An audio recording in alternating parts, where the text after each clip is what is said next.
A great deal of curiosity has been aroused by the strange affair of the lost bells of Mission San Xavier. Many have wondered why, when the bells were discovered after remaining hidden for over 150 years, they were almost immediately smashed, and the fragments buried secretly. In view of the legends of the remarkable tone and quality of the bells, a number of musicians have written angry letters asking why at least they were not rung before their destruction and a permanent record made of their music. As a matter of fact, the bells were rung, and the cataclysmic thing that happened at that time was the direct reason for their destruction. And when those evil bells were shrieking out their mad summons in the unprecedented blackness that shrouded San Xavier, it was only the quick action of one man that saved the world, yes, I do not hesitate to say it, from chaos and doom. As Secretary of the California Historical Society, I was in a position to witness the entire affair almost from its inception. I was not present, of course, when the bells were unearthed, but Arthur Todd, the president of the society, telephoned me at my home in Los Angeles soon after that ill-fated discovery. He was almost too excited to speak coherently. "We found them," he kept shouting. "The bells, Ross. Found them last night back in the Pinos Range. It's the most remarkable discovery since the Rosetta Stone." "What are you talking about?" I asked, groping in a fog of drowsiness. The call had brought me from my warm bed. "The San Xavier bells, of course," he explained jubilantly. "I've seen them myself. Just where Junipero Serra buried them in 1775. A hiker found a cave in the Pinos and explored it. And there was a rotting wooden cross at the end with carving on it. I brought—" "What did the carving say?" I broke in. "Oh, just a minute, I have it here. Listen. Let no man hang the evil bells of the Mutsunas which lie buried here, lest the terror of the night rise again in Nueva California." The Mutsuns, you know, were supposed to have had a hand in casting the bells. "I know," I said into the transmitter. "Their shamans were supposed to have put a magic spell on them."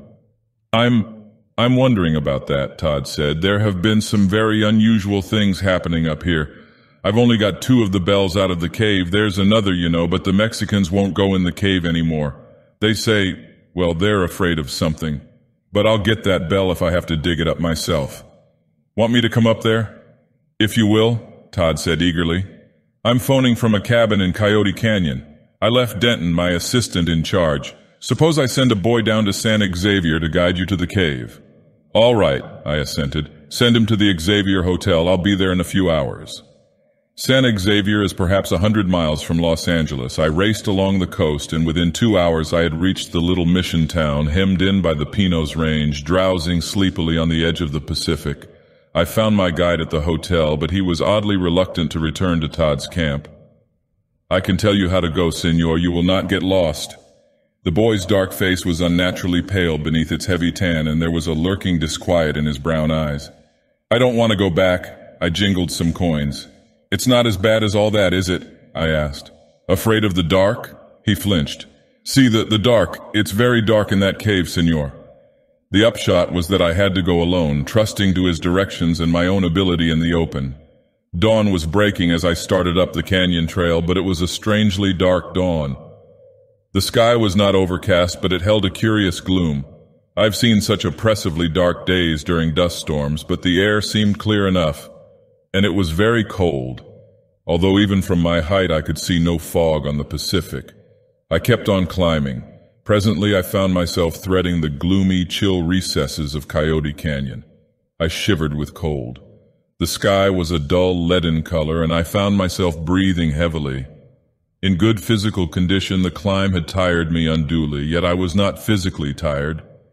It was rather an aching, oppressive lethargy of mind. My eyes were watering, and I found myself shutting them occasionally to relieve the strain. I wished the sun would come over the top of the mountain. Then I saw something extraordinary and horrible. It was a toad, gray, fat, ugly. It was squatting beside the A rock at the side of the trail, rubbing itself against the rough stone. One eye was turned toward me, or rather the place where the eye should have been. There was no eye. There was only a slimy little hollow. The toad moved its ungainly body back and forth, sawing its head against the rock. It kept uttering harsh little croaks of pain, and in a moment it had withdrawn from the stone and was dragging itself across the trail at my feet. I stood looking at the stone, nauseated. The gray surface of rock was bedaubed with whitish streaks of fetor, and the shredded bits of the toad's eye. Apparently the toad had deliberately ground out its protruding eyes against the rock. It crept out of sight beneath a bush, leaving a track of slime in the dust of the trail. I involuntarily shut my eyes and rubbed them, and suddenly jerked down my hands, startled at the roughness with which my fists had been digging into my eye sockets. Lancing pain shot through my temples. Remembering the itching, burning sensation in my eyes, I shuddered a little. Had the same sort of torture caused the toad deliberately to blind itself? My God! I ran on up the trail. Presently I passed a cabin, probably the one from which Todd had telephoned, for I saw wires running from the roof to a tall pine. I knocked at the door. No answer. I continued my ascent. Suddenly there came an agonized scream, knife-edged and shrill, and the rapid thudding of footsteps. I stopped listening. Someone was running down the trail toward me, and behind him I could hear others racing, shouting as they ran. Around a bend in the trail, a man came plunging. He was a Mexican, and his black stubbled face was set in lines of terror and agony. His mouth was open in a square of agony, and insane screams burst from his throat. But it wasn't that sent me staggering back out of his path, cold sweat bursting out on my body. His eyes had been gouged out, and twin trickles of blood dripped down his face from black, gaping hollows. As it happened, there was no need for me to halt the blinded man's frantic rush. At the curve of the trail, he smashed into a tree with frightful force and momentarily stood upright against the trunk. Then very slowly he sagged down and collapsed in a limp huddle. There was a great splotch of blood on the rough bark. I went over to him quickly. 4 men came running toward me. I recognized Arthur Todd and Denton, his assistant. The other 2 were obviously laborers. Todd jerked to a halt. "Ross, good God, is he dead?" Swiftly he bent over to examine the unconscious man. Denton and I stared at each other. Denton was a tall, strongly built man with a shock of black hair and a broad mouth that was generally expanded in a grin. Now his face bore a look of horrified disbelief. "God, Ross, he did it right before our eyes," Denton said through pale lips. He just let out a scream, threw up his hands, and tore his eyes out of their sockets. He shut his own eyes at the memory. Todd got up slowly. Unlike Denton, he was small, wiry, nervously energetic, with a lean brown face and amazingly alert eyes. "Dead," he said. "What's happened?" I asked, trying to keep my voice steady. "What's wrong, Todd? Was the man insane?" And all the while I had a picture of that fat toad tearing out its eyes against a rock. Todd shook his head, his brows drawn together in a frown. "I don't know. Ross, do your eyes feel odd?" A shiver ran through me. "Damned odd, burning and itching. I've been rubbing them continually on the way up." "So have the men," Denton told me. "So have we, see?" He pointed to his eyes, and I saw that they were red-rimmed and inflamed. The 2 laborers, Mexicans, came over to us. One of them said something in Spanish. Todd barked a sharp order, and they fell back, hesitating. Then, without further parley, they took to their heels down the trail. Denton started forward with an angry shout, but Todd caught his arm. "No use," he said quickly. "We'll have to get the bells out ourselves." "You found the last one?" I asked as he turned back up the trail. "We found them, all 3, Todd said somberly. "Denton and I dug up the last one ourselves, and we found this too." He drew a dirt-encrusted greenish metal tube from his pocket and gave it to me. Within the cylinder was a sheet of parchment in a remarkably good state of preservation. I puzzled over the archaic Spanish script. "Let me," Todd said, taking it carefully. He translated expertly. "On the 21st of June, by the favor of God, the attack by the pagan Mutsunas having been repulsed, the 3 bells cast a month ago were buried in this secret cave and the entrance sealed. But a landslide obviously opened it up again recently," Todd broke off to explain. "Inasmuch as evil witchcraft was practiced by the Indians when we suspended and rang the bells, the evil demon whom the Mutsunas call Zuchiquan was called from his dwelling beneath the mountains and brought the black night and the cold death among us. The large cross was overthrown, and many of the people were possessed of the evil demon, so that the few of us who retained our senses were hard put to it to overcome their fiend-inspired attack and remove the bells. Afterward, we gave thanks to God for our preservation and gave aid to those who were injured in the fray. The souls of those who perished were commended to God, and we prayed that the San Antonio would soon arrive to relieve us from this cruel solitude. I charge whomever may find these bells, Should it not please God to allow me to fulfill this duty, to send them to Rome in the name of our master the king, may God guard him." Todd paused and carefully returned the parchment to its case. "Junipero Serra signed it," he said quietly. "Lord, what a find," I exulted, "but surely you don't think there's anything—" "Who said I did?" Todd snapped in a voice that betrayed his nervous tension. "There's some logical explanation. Superstition and autosuggestion are a bad combination. Where's Sarto?" Denton asked with a note of apprehension in his voice. We were standing at the edge of a little clearing, bare and rocky. "Sarto?" I asked. "He has the cabin down the trail," Todd said. "You must have passed it. I left him here with the bells when Jose had his seizure." "Hadn't we better get Jose's body to town?" I asked. Todd frowned. "Don't think me brutal," he said. "But these bells, I can't leave them here. The man's dead. We can't help him, and it'll take all three of us to get the bells to town. It's too bad the poor chap didn't have Denton's sense of direction," he finished with a grim smile. "He wouldn't have run into the tree then." He was right. I believe that Denton could have traversed the entire trail blindfolded after having once ascended it. He had a remarkable memory and sense of direction, like those Indians who could unerringly find their way to their wigwams across hundreds of miles of wilderness. Later, this trait of Denton's was to be of vital importance, but no premonition of this came to us at the time. We had climbed the rocky mountain slope above the clearing and had come out in a little glade among the pines. Nearby was a gaping hollow in the ground, around it evidence of a recent landslide. "Where the devil?" Todd said, staring around. "How—" "He's gone," Denton said in amazement, "and the bells with him." Then we heard it. A faint, hollow musical note, the sound of a bell hitting wood. It came from above us, and glancing up the slope we saw an odd sight. A man, gaunt, bearded, with a blazing thatch of red hair, was tugging at a rope he had stretched over the branch of a pine. At the other end of the rope, slowly they rose, silhouetted against the sky, the lost bells of San Xavier. Gracefully curved, they glowed bronze even beneath their stains and verdigris, and they were silent, for they had no clappers. Once or twice they swung against the trunk of the pine and sent out a hollow, mournful note. How the man could lift that great weight was inexplicable. I could see the muscles cord and knot on his bare arms as he strained. His eyes were bulging and his teeth clenched in a grinning mouth. "Sarto!" Denton cried, starting to clamber up the slope. "What are you doing?" Startled, the man jerked his head around and stared at us. The rope slipped through his fingers and we saw the bells plunge down. With a frightful effort, he clutched the rope and halted their descent momentarily, but the strain threw him off balance. He tottered, overbalanced, and came crashing down the slope, and behind him, overtaking him, rolled and bounded the bells, throbbing and booming as they clashed against rocks. "God!" I heard Todd whisper. "The mad fool!" There was a maelstrom of dust and flying shale on the slope above. I heard a sickening crunch, and Denton threw himself desperately aside. Through the dust, I saw one of the bells smash down on the sliding body of Sarto, and then I was stumbling away, scrubbing furiously at my eyes, blinded by the flying particles of dirt. The rattle and roar subsided slowly as I clung to a tree.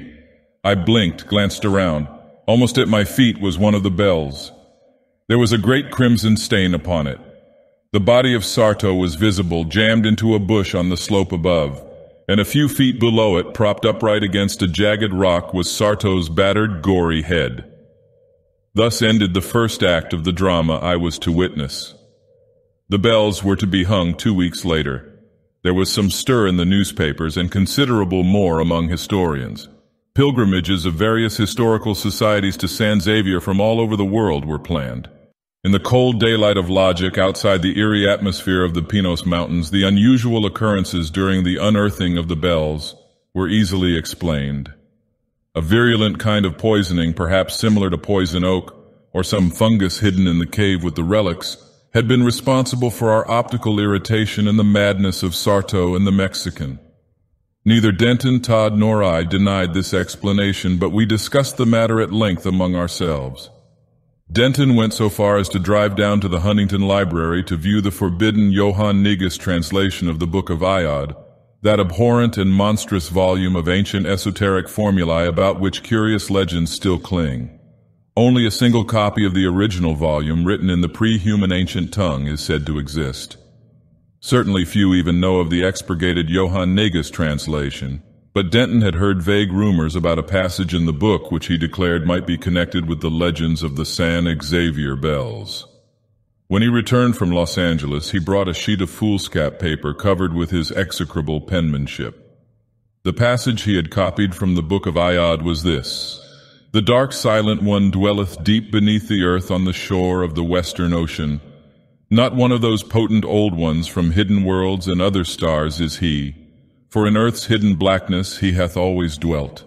No name hath he, for he is the ultimate doom and the undying emptiness and silence of old night.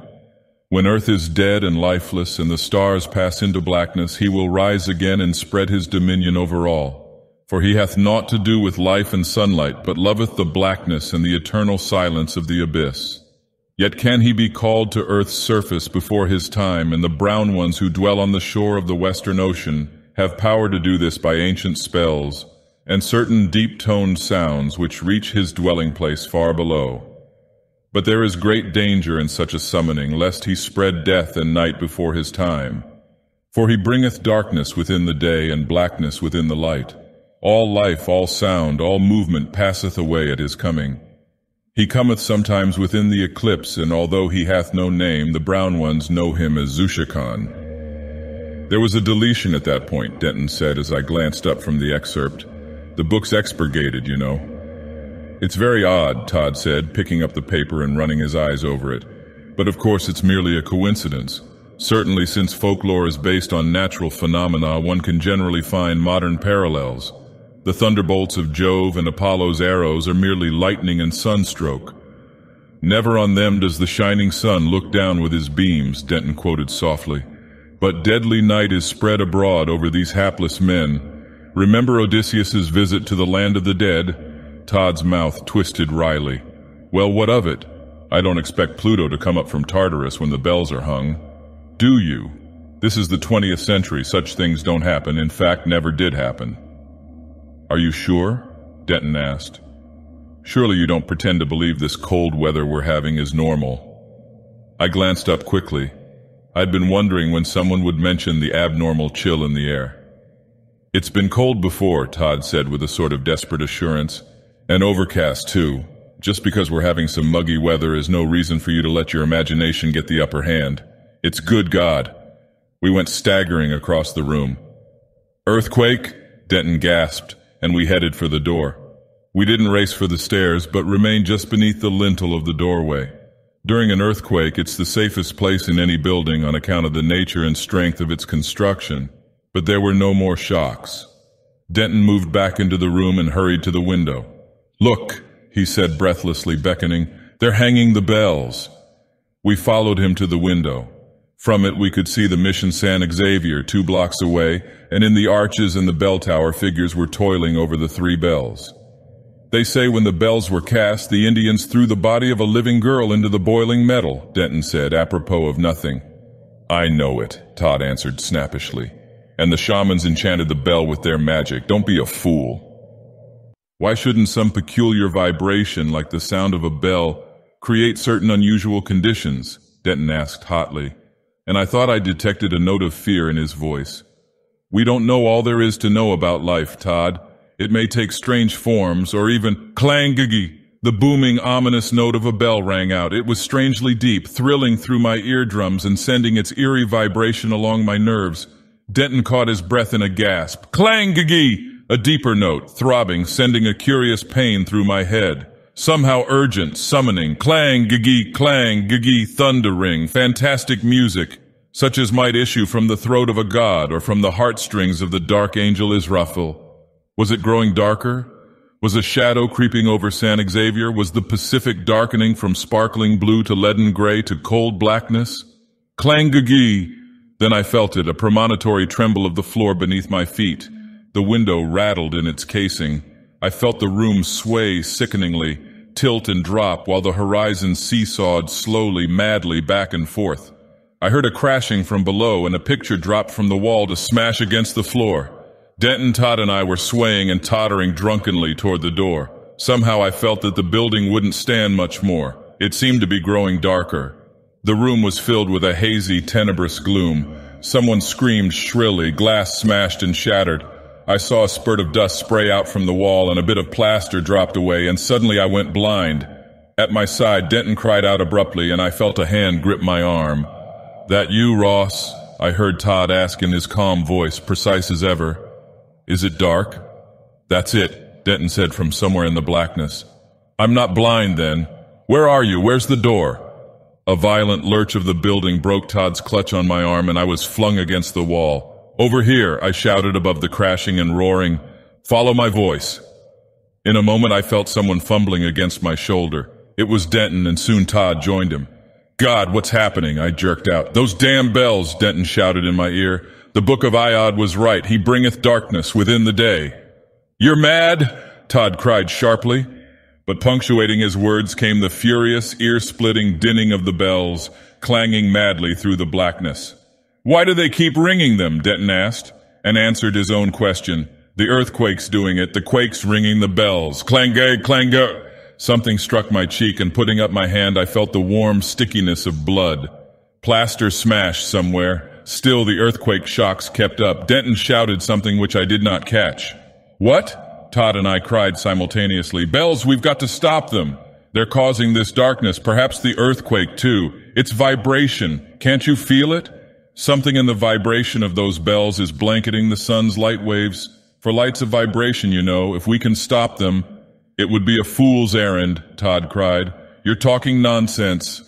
"Then stay here. I can find my way. Will you come, Ross?" For a second I did not answer. All the monstrous references gleaned from our study of the lost bells were flooding back into my mind. The ancient god Zuchi-Kwan, whom the Mutsunis were supposed to have the power of summoning by certain deep-toned sounds. He cometh sometimes within the eclipse. All life passeth away at his coming. Yet can he be called to earth's surface before his time? "I'm with you, Denton," I said. "Then damn it, so am I," Todd snapped. "I'll see the end of this. If there is anything..." He did not finish, but I felt hands groping for mine. "I'll lead," Denton told us. "Take it easy now." I wondered how Denton could find his way in that enveloping shroud of jet blackness. Then I remembered his uncanny memory and sense of direction. No homing pigeon could make a straighter way to its destination than he. It was a mad odyssey through a black hell of shrieking ruin. Flying objects screamed past us. Unseen walls and chimneys toppled and smashed nearby. Frightened, hysterical men and women blundered into us in the dark and went shouting away, vainly searching for escape from this Stygian death trap. And it was cold, cold. A frigid and icy chill pervaded the air, and my fingers and ears were already numbed and aching. The icy air sent knife-edged pain slashing through my throat and lungs as I breathed. I heard Denton and Todd wheezing and gasping curses as they stumbled along beside me. How Denton never found his way through that chaotic maelstrom I shall never understand. "Here!" Denton shouted. "The mission!" Somehow we mounted the steps. How the mission managed to stand through the grinding shocks I do not know. What probably saved it was the curious regularity of the temblors. The quakes were more of a rhythmic, slow swaying of the earth than the usual abrupt, wrenching shocks. From nearby came a low chanting incongruous in the madness around us. "Gloria Patri Filio Spiritui Sancto." The Franciscans were praying. But what availed their prayers while in the tower the bells were sending out their blasphemous summons? Luckily, we had often visited the mission, and Denton knew his way to the tower. On that incredible climb up the stairs to the bell tower I shall not dwell, although every moment we were in danger of being dashed down to instant death. But at last we won to the loft, where the bells were shrieking their thunder through the blackness almost in our ears. Denton released my hand and shouted something I could not distinguish. There was an agony of pain in my head, and my flesh ached with the cold. I felt an overpowering impulse to sink down into black oblivion and leave this hellish chaos. My eyes were hot, burning, aching. For a moment I thought I had lifted my hands unconsciously to rub my eyes. Then I felt two arms constrict about my neck and vicious thumbs dug cruelly into my eye sockets. I shrieked with the blinding agony of it. Clang-g-g, clang-g-g. I battled desperately in the darkness, battling not only my unknown assailant, but fighting back a mad, perverse impulse to allow him to gouge out my eyes. Within my brain a voice seemed to whisper, "Why do you need eyes? Blackness is better. Light brings pain. Blackness is best." But I fought fiercely, silently, rolling across the swaying floor of the bell tower, sashing against the walls, tearing those grinding thumbs away from my eyes, only to feel them come fumbling back. And still within my brain that horrible, urgent whisper grew stronger. You need no eyes. Eternal blackness is best. I was conscious of a different note in the clamor of the bells. What was it? There were only 2 notes now. One of the bells had been silenced. Somehow the cold was not so oppressive, and was a grayish radiance beginning to pervade the blackness. Certainly the temblors were less violent, and as I strained to break away from my shadowy opponent, I felt the racking shocks subside, grow gentler, die away altogether. The harsh clangor of the 2 bells stopped.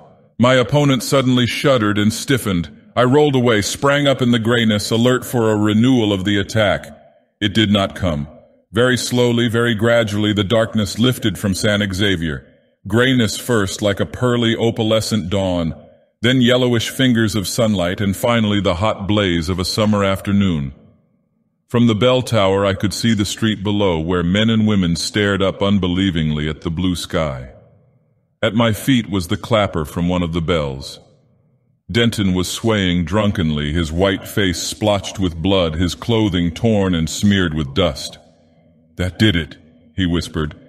Only one combination of sounds could summon the thing. When I silenced one bell, he was silent, staring down. At our feet lay Todd, his clothing disheveled, his face scratched and bleeding. As we watched, he got weakly to his feet, a look of monstrous horror growing in his eyes. Involuntarily, I shrank back, my hands going up protectingly. He flinched. "Ross," he whispered through white lips. "My God, Ross, I couldn't help it. I couldn't help it, I tell you. Something kept telling me to put out your eyes, and Denton's too, and then to gouge out my own, a voice in my head." And abruptly I understood, remembering that horrible whisper within my brain while I struggled with poor Todd. That malignant horror, he whom the Book of Eod called Zushikon and whom the Mutsunis knew as Zuchikwan, had sent his evil, potent command into our brains, commanding us to blind ourselves. And we had nearly obeyed that voiceless, dreadful command. But all was well now, or was it?